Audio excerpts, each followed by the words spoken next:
So I would love for you to introduce yourself, let everyone know your name, where you're from, and then a bit of your background in regards to circus and aerial.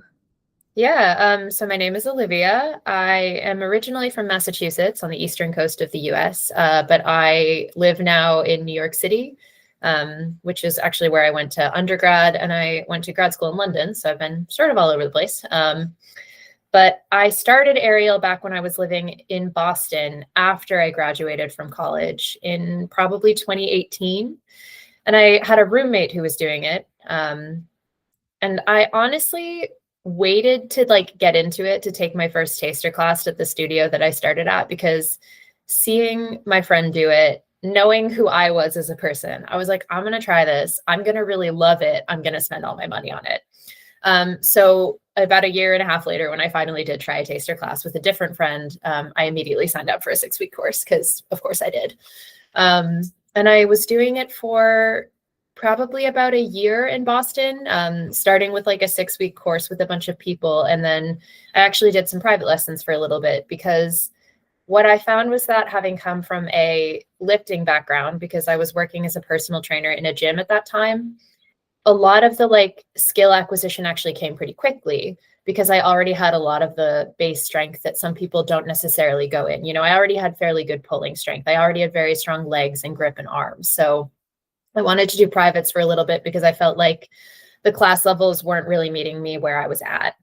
So that was good for a while, but then the studio closed down, my instructor moved, it became like a 40-minute bus ride to get to her, and it sort of like petered off, which was okay because that's when I went to grad school. So I moved, across the Atlantic Ocean, didn't really do circus because I was busy. I was actually right near London's like professional training center for circus. National Centre. Yeah, but I could see it from my window, but they do not really let you train unless you're a professional. So I didn't get to go there. But then COVID happened, and obviously I wasn't doing circus then. So I probably took between late 2019 and like middle of 2021, after vaccinations started rolling out, like all of that was just a complete break from aerial. And I had a different housemate who actually also has been an aerialist for, I think at that point, had been doing it longer even than I had started sooner. And she was like, why don't you come back to a class with me? Started going back again, have been doing it consistently like every week since. So, I mean, that's 2021. We're now in 2025, almost 26. So I would say cumulatively, I've done aerial for about 6 years. Since I came back to it, it's been about like 5 or 4. Amazing. So you've obviously got you definitely were not starting at like beginner or intermediate level. You've got a lot of experience, also have the background experience of being like a personal trainer and doing lifting. Mm-hmm. But despite that, what did you feel you were kind of struggling with that meant you were considering reaching out for a coach to help you?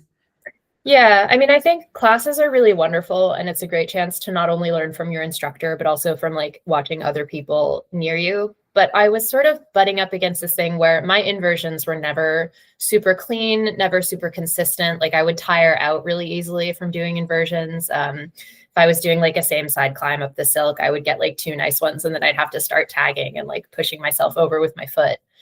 And a lot of instructors, when I would ask them, like, what can I work on outside of this? What can I work on, on the silk on my own for conditioning that is good for that specifically?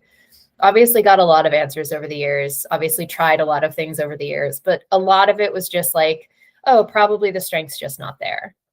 And that came up like a lot, which, is never easy to hear. But I was also like, I just think that like, it's not a strength issue, and it might be like a specific strength in a certain muscle issue, but like for someone to just genuinely say like, oh, you just need to keep working at it. I was like, well, I've been doing this for, 5 years, and I haven't found this particular aspect to improve where so much else has. And so I absolutely was targeted on Instagram by you, in that not by you personally, just by your videos. And that you were talking about body proportions and how that kind of stuff can really affect somebody's ability to acquire a specific skill because of the physics surrounding it, and because of like just, all the nerdy stuff like lever arms that we've chatted about. And I do have a very short torso and very long arms and legs. So I am working with a lot of long levers, not a lot of like, I have a very flexible spine, but I don't have a very long spine. So like, even if I can bend it very far, there's only so much that it can like help me out in either direction. And so you talking about like sort of specifically creating programs that are geared towards working on a person's particular strengths and weaknesses, like maximizing places that things come naturally to them and really zeroing in on places where they need to do extra work just because of like who they are, not because of what they've done, was really, I think, what ultimately made me want to do online coaching. And the reason that like, why now instead of having done it when I was a beginner is because I do feel like this skill hadn't progressed along with all the other skills. And so it got to a point where like, I'm advanced enough now that I can do a lot of stuff, but there are a couple things that just like this particularly was holding me back and I wasn't seeing progress in this particular area. And I think that's, started to get frustrating. So definitely there was an element of annoyance to it, but also even though I've tried like different conditioning exercises and different things that people have recommended over the years, I wasn't doing it super consistently. I wasn't doing it like on a frequent enough schedule. I wasn't sticking with anything long enough. So I think the other element was like, not only do I need someone to gear this towards my body specifically, but I also need someone to just like, frankly, tell me to do it for 4 weeks in a row and not just try it sporadically, like once a month. So those were the two elements, was sort of the consistency of doing these particular exercises and also like, what are those particular exercises that work best for me and where I'm at in my body? 100%. Yeah. And I'm really glad you brought up the body proportions because obviously I wanted to talk about that as well. With your long levers. So just for anybody who isn't really aware of this, if a kinesiologist, anyone who's not a kinesiologist. Yeah.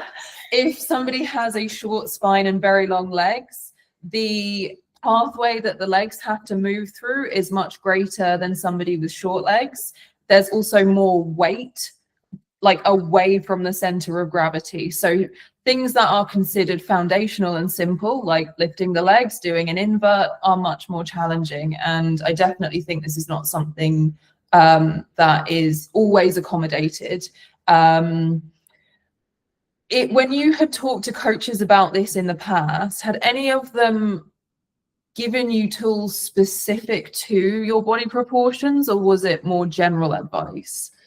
Occasionally they would give me a cue that would like really help. Like I had one teacher, and I think we were working on bent leg, straight arm inversions. But she was like, try shrugging into it a little bit. And like that did unlock something for me, but it wasn't something I had access to consistently. Like in that class, I got it and I was like, oh, okay. And then I went to try it again the next time and it was like, no. No, for the most part, it wasn't. I think it's hard in a class setting when, at least the classes I take, you have 6 students at a time and like everyone needs attention. You need to make sure no one's literally falling out of the air. But I would often approach teachers after class and be like, hi, I have this issue. I would bring up, I was like, I do know that like my legs are quite long compared to my spine, like, proportional femur length, all of that stuff I'm aware of because of mechanics for squatting and deadlifting. I would bring it up and it was sort of, or it would be like, oh, well, you just, they would recognize that it was an issue. They would have seen me in class and they would say, oh, well, you need better compression. Oh, well, you need better this. But I was like, okay, but like, how do I get there? Like, it's the classic, like, just tell someone to be better. And it's like, okay, well, if you don't have progressive steps to get there, then like, I don't know what you want me to do. And I would do research. I would look up stuff. But again, we get back to the, like, I would try it sporadically. I wouldn't stick with it. And stayed where we were.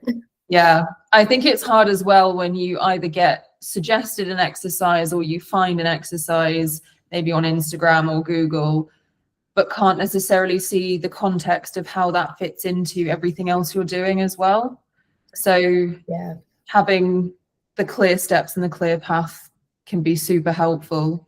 Yeah. And also for a lot of people, I think like exercise order really throws them. And it made perfect sense to me when I saw your program. And then I'm like, of course, you have the major like full body movements, the actual inversions early in the workout before I'm incredibly tired, and you move on to like isolated accessories at the end. But especially for someone who's hasn't, you know, done programming for others, even if it was in a powerlifting setting rather than a circus setting, like even knowing when to do things, what order in an exercise or in a session, can be really intimidating. 100%. Yeah.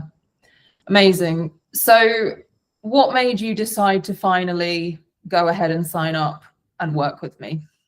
I think I had, again, going back to frustration, just like a couple classes of like really in a row. First of all, I started taking more rope, and one of the teachers loves to introduce new and complicated beats that throw my mind for a loop every time. So we did also work on beats in addition to inversions. And so between that and like a couple classes where like I absolutely could have done the entire sequence and made it look really nice, except for the inversion, except for this one moment where like I just couldn't bring my legs up, you know, even to get that compression that people were talking about, to get myself in a position where I could, you know, force my way through. And I think it was when I really started to feel like, oh, I'm actually butting up against a wall that I think I need to do something new to get over, because like up until then it had been progress, getting better, seeing improvements in a lot of things. And then all of a sudden I was like, I feel like I'm stuck until I unlock this skill. Or at least like, it doesn't have to be perfect. Obviously, not everything's going to look beautiful 100% of the time. Like you fatigue, that's normal. But just to know that like I have access to it, or if I don't, I have the tools to make it more accessible, was something I felt I was lacking. Awesome. And we definitely worked on that. Yes. Worked on that. So yeah, let's chat a little bit about the experience of actually being in the coaching program. So we'll start just with, if you tell me some of the things that you enjoyed and found helpful about it. Yeah, I mean, I messaged this to you, but I think several times said, like, I had always been afraid to use the rings at my gym. Like, we have a set of Olympic rings that are available, and I have always been like, oh no, I'm going to be weird if I'm on them. Like, I don't know if I was trying to preserve some weird powerlifter cred, which is hilarious because you don't look at me and think like, oh, of course, a powerlifter.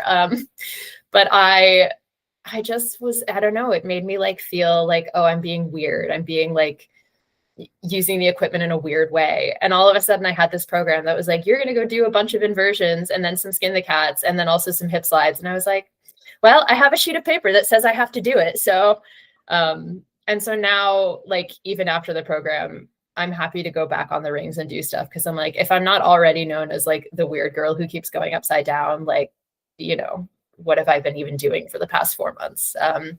So I think one thing that I enjoyed, like on a very global level, was being forced to come to terms with the fact that I am weird circus girl at the gym and that I can use the rings because they're incredibly helpful, even if I keep accidentally kicking the post next to them because my legs are long. But yeah, there were also some things where, I don't know, I think seeing progress in anything is going to make something exciting. So like when we first started doing those straddle like L sits, you know, where you've got your hands pushing into probably some sort of yoga block, or I kept using dumbbells because I couldn't find yoga blocks at the gym and I stopped bringing them because I'm lazy about carrying things. The first time I did that, like my quads immediately cramped up. I couldn't lift my legs off the floor for more than like a couple seconds at the time. I kept falling backwards or falling forwards.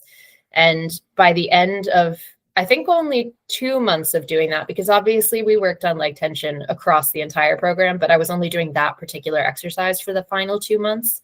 I can now hold it for like 15 seconds and Which just is hang out amazing. there. Yeah. Which, I mean, any progress that is like visible, measurable, and not necessarily in the way that like, I don't know. I think there's a lot of distance, and this is obviously something you talk about a lot online. There's a lot of distance between not being able to invert and having beautiful, clean inverts that are perfect 100% of the time.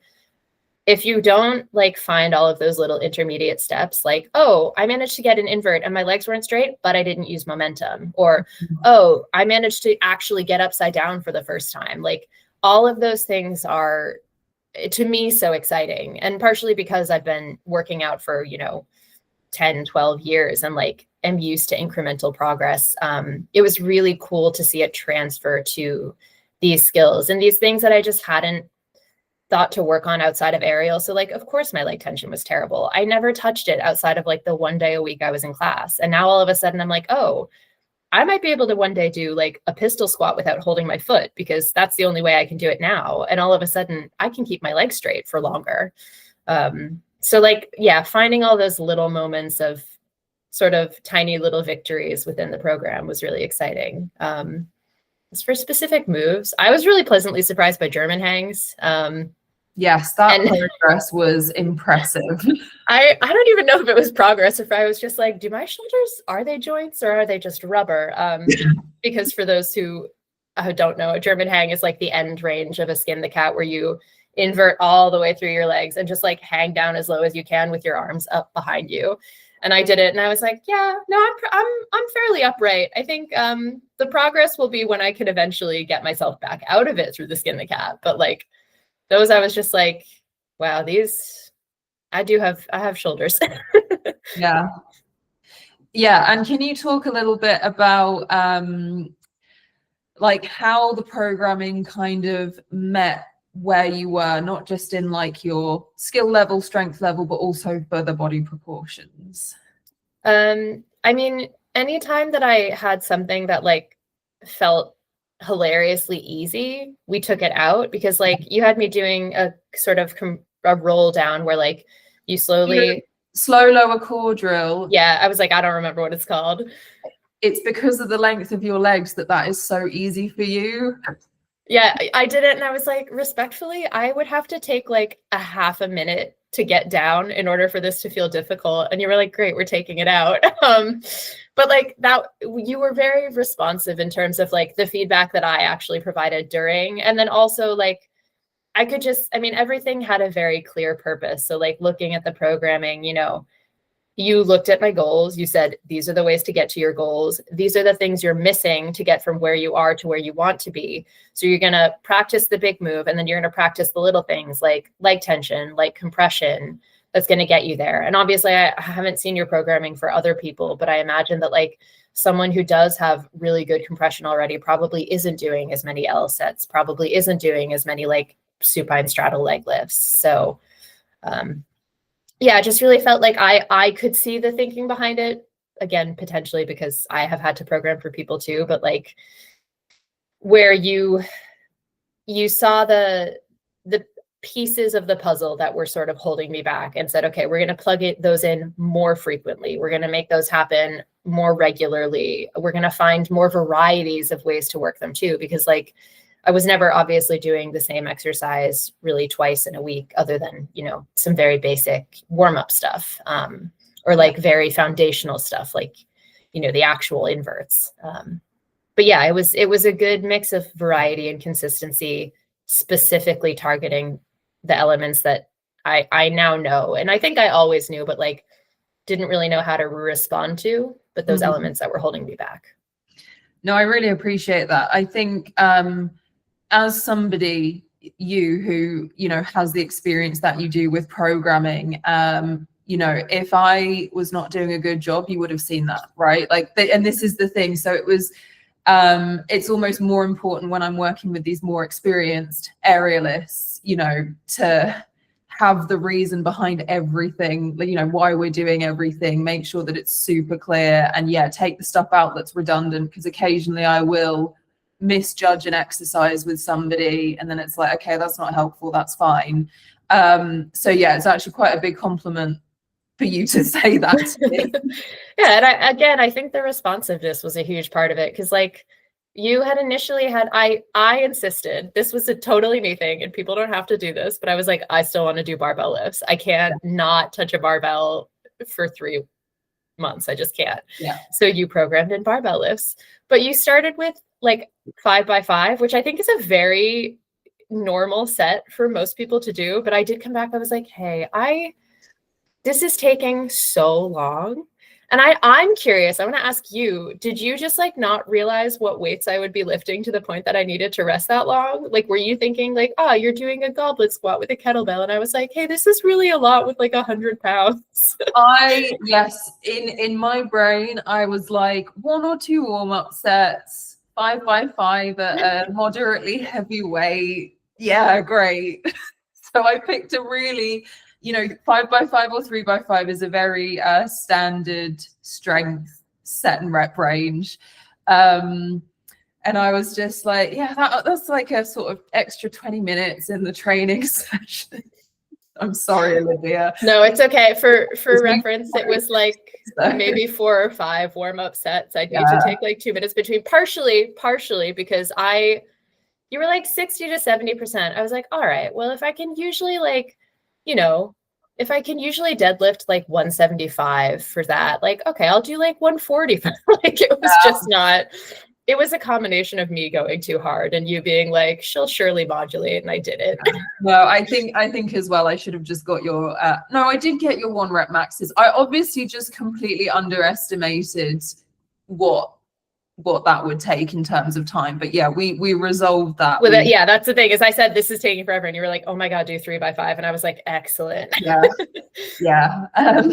But that is a big part of it, right? Is this is such a one-on-one program. It's so tailored to the individual, and it's not set in stone from day one. I will make changes. We will modify things as people go. So it is the best experience I can make it from start to finish. Yeah. So in terms of the skills that you achieved, you mentioned the German hang. Mm-hmm. Can you talk about how you feel now about straight arm inverts, and also your beats and the additional drills you were doing on rope? Yeah, so straight arm inverts now, it's still probably not like what I would choose to do in a class where I know I'm going to be inverting a bunch of times, but even having access to it opens up so many more possibilities in the air, just because like, if you are in a particularly weird position where you need to reinvert, and knowing that it is a possibility is absolutely huge. And I do like work it into conditioning now to keep getting better. So it becomes more and more readily accessible, even when I'm tired. Still working on getting my legs to be like completely straight in it. I do definitely micro bend and always have, but working on leg tension has made that much less of an issue. And also something that if I really focus, I can actually control in a way that like I simply wasn't able to before. I actually had a teacher one time, we were just warming up with climbs at the beginning of class with an inverted climb, and she said like, Olivia, keep your legs straight. I was like, I'm so sorry. I like really try, but it's really hard for me. And afterwards she was like, I'm sorry, I didn't mean to call you out. You just seem so strong and competent. I assumed you just weren't trying. I was like, oh no. So now I can actually try and can actually achieve it, especially in a bent arm setting. Amazing. And yeah, with bent arms, it's just so much like really just popping right up there. It does feel not effortless. Obviously, it is still incredibly effortful because it's just a hard move. And I would never like say that anything is effortless. But like, I don't have to think about it. I just say, okay, compress, get the legs up, straighten my arms, I'm upside down. In a way that like was just not as second nature, I guess, as it is now, because things can be second nature, but still effortful. And I don't mean effortful in that like I'm struggling to get up. I just mean like I'm trying. Basically, I'm trying not to say like, if you can't invert, it's because you're not being effortless enough. No, it's hard.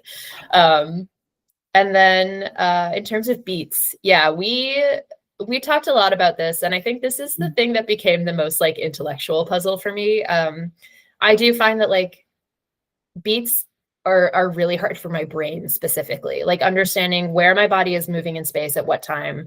I'm not someone who frequently worked with momentum ever in the gym. Someone who came to doing silks first as my primary apparatus, which means that like it's also not the most momentum heavy of apparatuses. And so that was like a relatively new addition. And yeah, I think we like you and I together like Sherlock Holmes'd what was going on in my beats, and like you re-recorded certain videos to be like, have you tried like slowing it down and coming to the pike first and then really thinking about facing the rope when you're in that bell beat, swinging through. And so it took obviously like probably the full 3 months, but I'm finally in a place where I'm like, okay, I can like work beats and trust that they are actually getting better in a way that prior to this, I was like sort of just haphazardly trying it, and like one day would be good, one day would be really bad, which is very discouraging. So yeah, I think being able to like, and also being able to watch my own videos and after our discussions sort of diagnose for myself, like, oh, you know what, I can see where I accidentally let my hips drop too fast there. Oh, I can see where I was anticipating the turn too early and didn't actually allow myself to swing fully through that bell beat. Like learning from our conversations how going forward I can actually look at the videos that I'm taking and know, oh, this is what I need to work on this next time. And that goes for things like, you know, pushing down on the rope when I'm in a backswing for forward and back beats as well, because like I was just arching the hell out of it and not actually getting as much momentum as I could have out of the move. And the second I stopped doing that and started actually like almost, I think I described it to you as like I was thinking about holding a hollow body, but all of a sudden my momentum coming back forward was so much easier. And I was able to get into the straddle quite easily from that beat. And then, oh yeah, I had a couple of times where I was able to straddle beat into a hip hop, which was absolutely massive for me because hip hops are so hard for me. And there's definitely videos of me just like getting it and then still being upside down, like looking at the camera, like, who saw it? Anyone see it? I did it. So it's a hard skill, full stop. Yeah. There's so much going on with that. Yeah, that was a huge bit of progress there, honestly. And that was something that you weren't even working on for the full length of the program. We brought that in later on. Yeah, I think you asked me like any additional goals after the first month, and I was like, I find hip hop's really hard.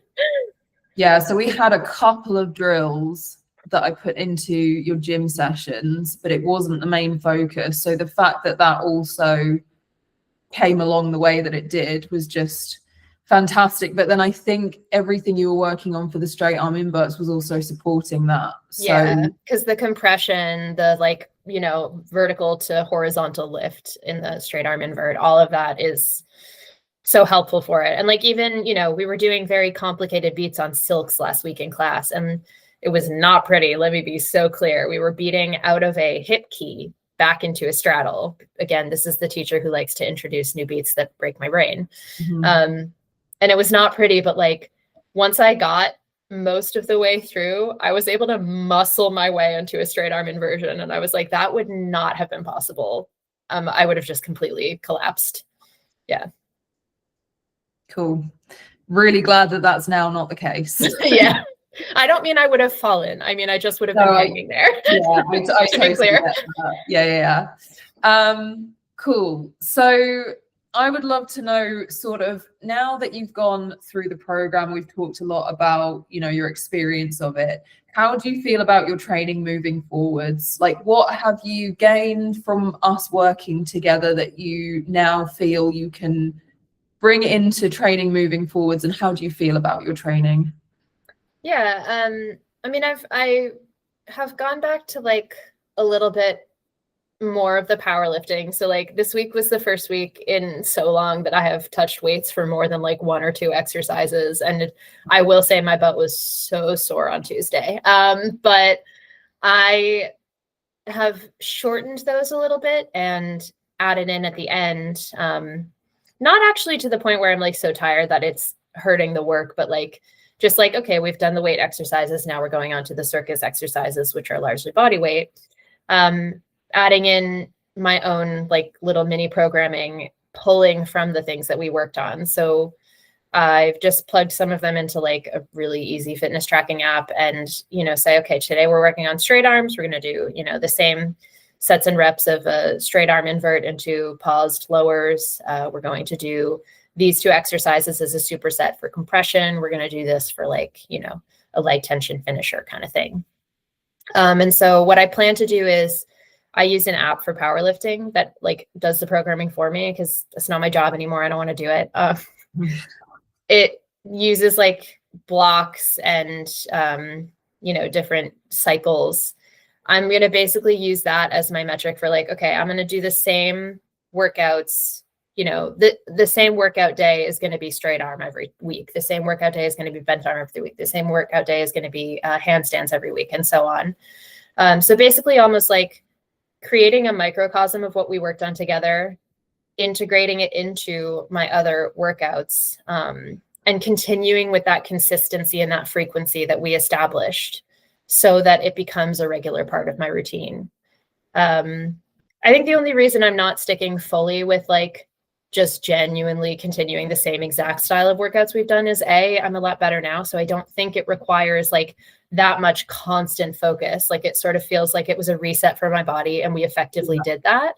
Yeah. And then also I just genuinely enjoy the powerlifting stuff. So like, you know, I'm happy doing it this way. And I will say like doing straight arm inverts after a relatively heavy like return to squats on Monday, I felt like I had more access to my body, having finished like all those heavy lifts and having really like had to focus on bracing my core. All of a sudden getting up into a straight arm invert, I was like, oh, every single muscle is already activated. Like it almost felt like it was the most aggressive warm-up anyone could ever use for a straight arm invert. But I was like, wait, but it worked? Like, amazing. Yeah. So I think that's what I'm going to do for a little bit going forward and see how that serves me. And if I keep progressing, and then, you know, if I find something I want to tweak, I'll reassess from there. But like, I now have obviously a huge backlog of exercises and, you know, where in the workout they generally fall, and like essentially just a bunch of tools to draw from that I just didn't have before. And also things that I learned to do with individualized feedback. So like, I know I'm doing them right, which is something that you definitely don't get if you're just like plucking an exercise off of Instagram. And I have fairly good proprioception. I have a lot of experience in the gym, but even so, like being able to send you a video and be like, this feels weird. And you're like, well, you need to bring your hands closer to your feet, like was just invaluable. Amazing. Yeah, I'm super happy that you feel like you have the tools moving forwards, because that's also part of it. It's not just a coaching program, it's trying to educate everyone who goes through it so that they have just a better understanding of how to work on skills beyond our time together. Awesome. So if somebody is considering online coaching, because obviously, you know, I live in the UK, you're in the States, there's a time difference. I know some people are very, you know, unsure of whether online coaching can actually work because, you know, we're not physically in the same space together. But if someone is considering it and isn't sure, what would you tell them?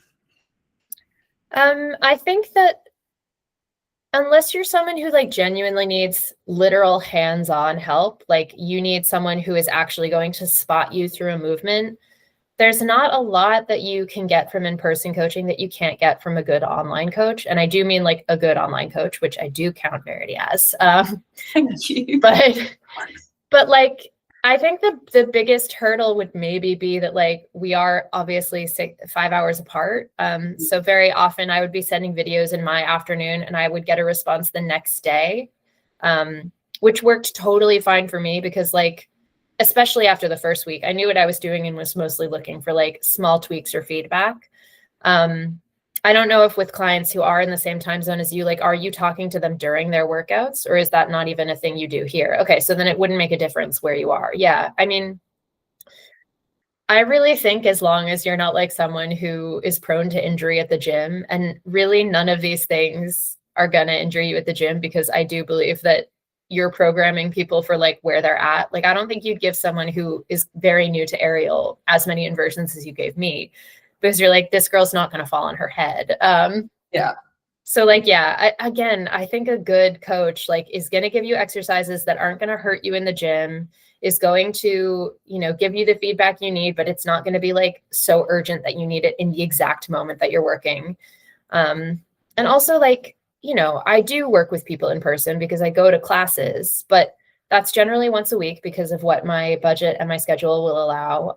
It's with 6 other people, you're 5 other people there because I'm in a class of 6. To have someone, even if they are not there in person with you, like literally willing to look at every single one of your exercises, programming individually for your body and not for an entire class of people with varying body types, with varying, even within a skill breakdown at your studio, within varying skill levels, because you can have someone who's at like the top end of intermediate and someone who's at the bottom, and like they're in different places. It's just so individualized in a way that I don't think can get in-person coaching, especially if you want to work 4 days a week. Like, it just would be unsustainable for both the coach and for you, schedule-wise, financial-wise. Like, I think it's a really good way to get an incredibly holistic, incredibly personalized program that is, just like, I sort of lost my train of thought, but like that's the point, is that it is 4 days a week. I get as much feedback as I need. Like, at no point did you ever say you're messaging me too much. And there were some days where I'm like, I've sent so many videos today. Dude, I have clients who are like, oh, I'm sorry, I've just sent you so many videos. And I'm like, I love the videos. Why are you apologizing? This is literally like my job. Yeah, I know. It's the classic, like, I know I paid you for the service and I'm asking you to do the service I paid you for, but like, here are 12 videos. I also tended to do them in like massive like dumps of just like, here's everything from the week. I didn't do it everything from the week, except like, I think the last week I was like, all right, here's all the end progress stuff.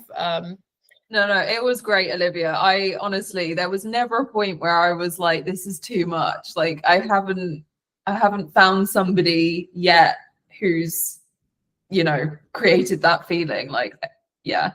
Yeah. I think having to like, if you work with a coach in person, you get access to them probably for the 1 hour a week you're seeing them. Like, as a personal trainer, I generally only saw my clients once a week, and I write for them the rest of the week, but like, they didn't get to ask me questions. They didn't get to check in with me. They didn't get to send me form videos because I didn't have time. And that's just not how this program works. And I think that there is really something to be said for that level of like interaction and that level of availability, that even if it is within like 9 to 5 UK time, I loved waking up to all of your feedback, because you'd obviously respond in your morning, which was the middle of my night. And I'd wake up and be like, oh, what has Verity said about what I did yesterday? So yeah, I think that's what I'd say, is that like a good online coach is just so much, not to make this monetary or transactional, but like is so much more bang for your buck than, certainly a bad in-person coach, but like any in-person coach who is invaluable. And I wouldn't have done this if I weren't also taking classes and working with those instructors. But like, I don't know, I just think it was a really useful hybrid approach, especially when I wanted something that was like, here's what's specifically holding me, Olivia, back, because like, ultimately that's the only way to progress, is to look at your own self. You're not on the same journey as someone else. You're never gonna be. There are just too many factors that are different for each of us. And so why not try to address as many of those factors as you can on an individual level? Brilliant. Amazing. Is there anything else that you would like to add from what we've discussed so far? I don't know. I feel like I talked so much, so I'm not sure I do. It's been great. It's been lovely to hear such thoughtful and detailed feedback about the experience. But if there's anything I've missed. Yeah, I just think, the last thing I will say is that, we've talked obviously about a lot of the logistics and like what brought me here, but like what has been so lovely with working with you is that just, you're very encouraging, you're very collaborative in a way I really appreciated. At no point did like any question I asked you never, I don't think you would, but like, you never made me feel silly for asking. You always genuinely engaged with a question on like a really legitimate level of like, oh, that's an interesting thought. Either I hadn't thought about that, or here's what I've seen in the past with that. Like, here's what I'd suggest going forward. Just really, and also just, occasionally getting the feedback of like, nothing to say here, this looks amazing, is so great, because, any fitness pursuit, like there are going to be ups and downs. That's just part of life. You cannot expect progress to be 100% linear, but like to have someone there to help you get towards that progress and to also celebrate when you achieve it is really, really lovely. Amazing. Cool. Well, thank you so much, Olivia.